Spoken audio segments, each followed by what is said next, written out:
Hello everyone, this is Starlink dish.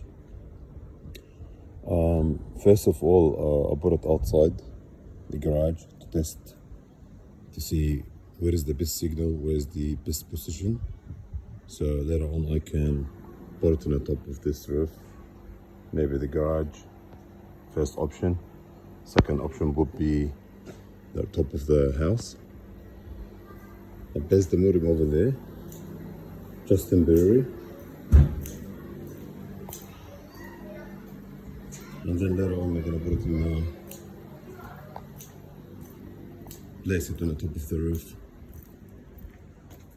Now we're just gonna wait to see how this is gonna point. I'm just gonna keep watching it.